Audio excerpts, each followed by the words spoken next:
Kingsmeadow, please welcome to the field. Big overflow, and the referee leads the two teams. It's in the UK, very enthusiastic crowd. Magdalena Eriksson, the Chelsea captain, on that far side. Indeed, the Chelsea players as well. So many of them were away with their countries over the last fortnight. We're nearly off and running. McCabe starting on the right-hand side as the players of both teams take the knee. To rich applause from the supporters, which is great to see in the battle against racism and all social injustice globally. Footballers still sending out that message. Off we go. Well, let's just see how Chelsea made it through. Arsenal had their bright moments in the first half, that's for sure. Frida Marnham, a danger throughout. What a decent save out of Ann-Katrin Berger. The goalkeeper was called in action nearly a dozen times in the game to make that sort of save. I think that was the best of her stops. This is when she had to get down to stop Magdalena Eriksson scoring an own goal. She couldn't, but luckily for Chelsea, Niamh Charles was there to clear it off the line.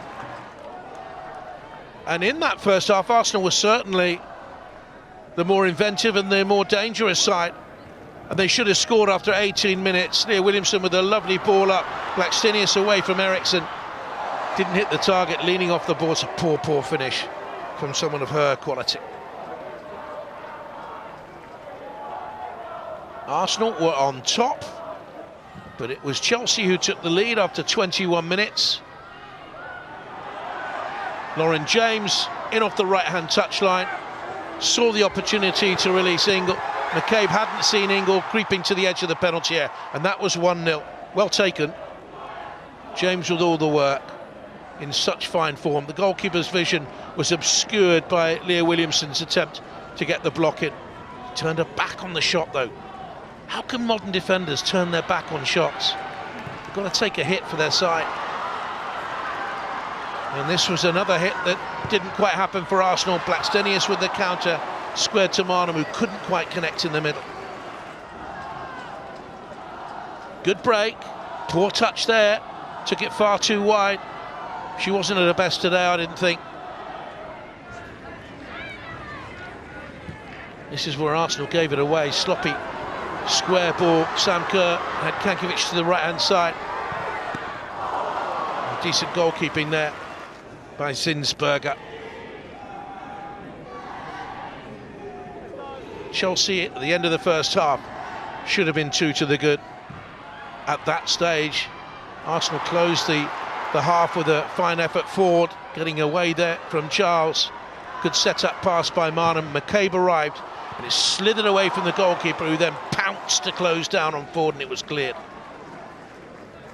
Ford was a danger all day long, especially when she went to that right. And the goalkeeper, I think, deserved her luck. Helped out of the back by Eriksson. Right at the start of the second half, Chelsea doubled their lead. Too much space for Kerr. Rafaela let it go. Kankovic with the brilliant pass, but look at the work done here again by Lauren James. Another hand in another goal. Kerr off and running. Will always score from there.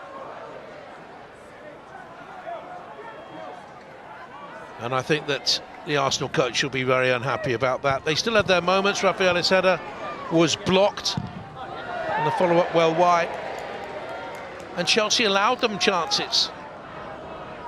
Look at the space here. Sam Kerr let her have a free jump. She was beaten in the air, got caught under the ball, Kerr. And Rafaela then went forward to help create. Bean Reuter on the outside.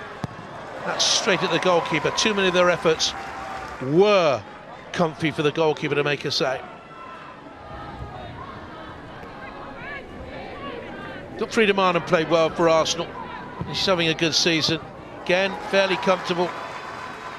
And Ann-Katrin Berger got her body behind it. Good job she did, because it slithered through the fingers initially. And almost on full time, Little into the penalty area. That's a decent save, parrying it away. Arsenal with all the creativity, plenty of chances, no goals. Chelsea go through. Not just to take this to extra time, but to win the tie overall. But as it is, they didn't have enough quality in front of goal, and Chelsea did with those two players, Ingle and Kerr, and the holders are through to the FA Cup 6th round.